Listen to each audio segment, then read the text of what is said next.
Early planting can lead to excessive fall growth, increased chance of winter kill.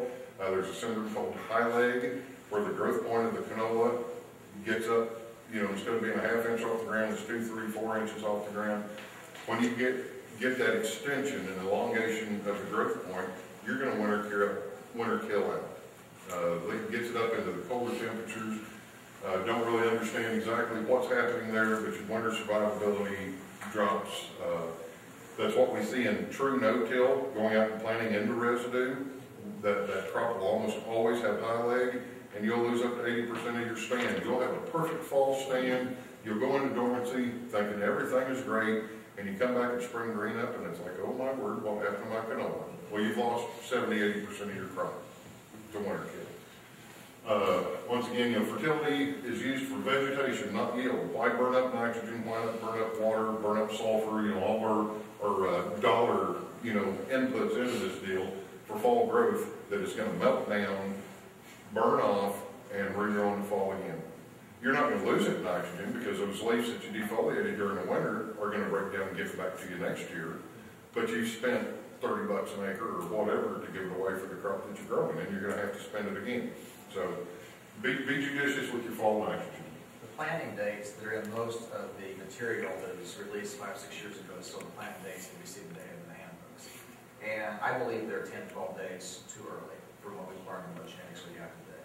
I've seen way more yield wrecks from excessive fall growth than I have from an October planting where it's small, a little bit uneven. Those in our farm has always evened out and been high yielders.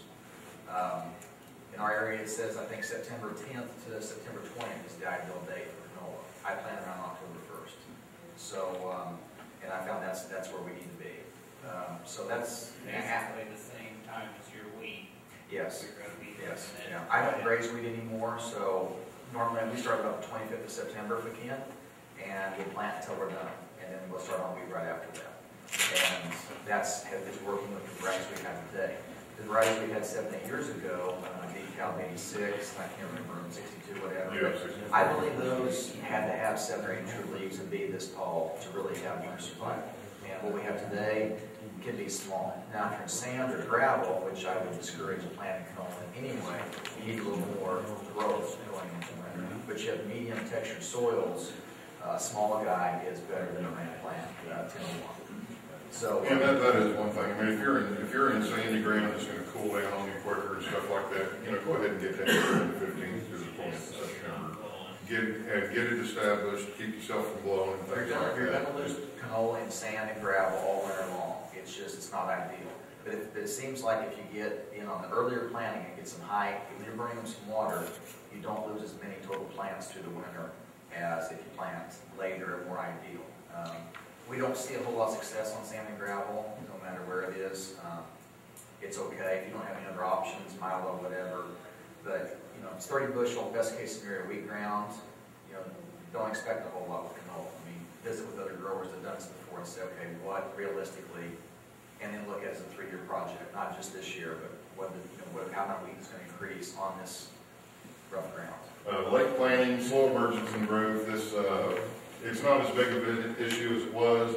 It may lead to some winter kill if you're too small, but if you could get a good established, rosette out there, I think the varieties that we've got now will survive the winter just fine. It can also lead to maturity differences at harvest time. If you've got a real erratic emergence due to cold soils, you're out there planting the 10th or 15th of October. It can give you some problems at harvest. You're going to have to even it up with a desiccant at harvest time or swathing to even it up. So it's just some, little things to pay attention to. We want to get this crop up in good moisture at the right planting date and give it a good head start.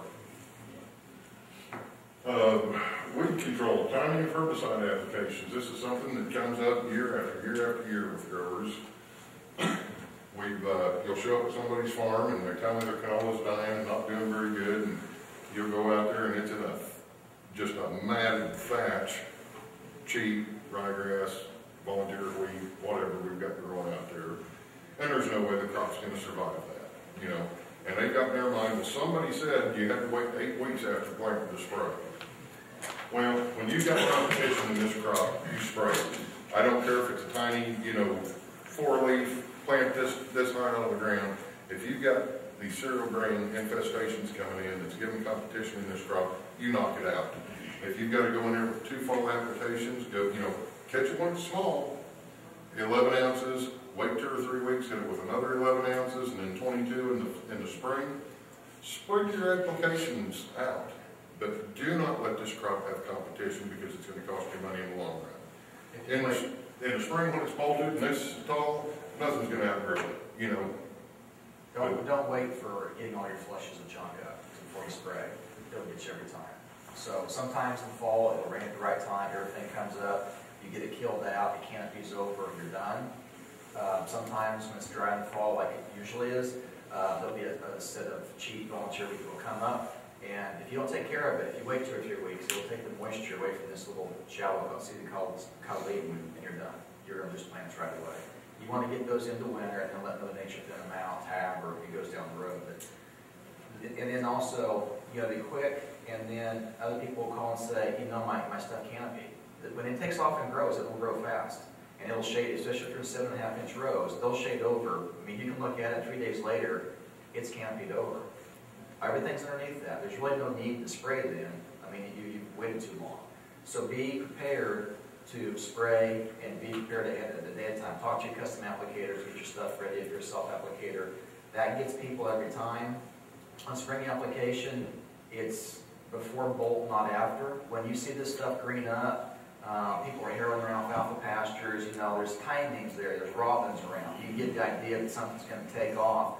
Don't wait, this stuff can bolt and you're off label right then, you're going to cause economic loss. So be prepared that this is going to, be talking to producers south of you that they were doing this last week or whatever. Know how this is progressing north.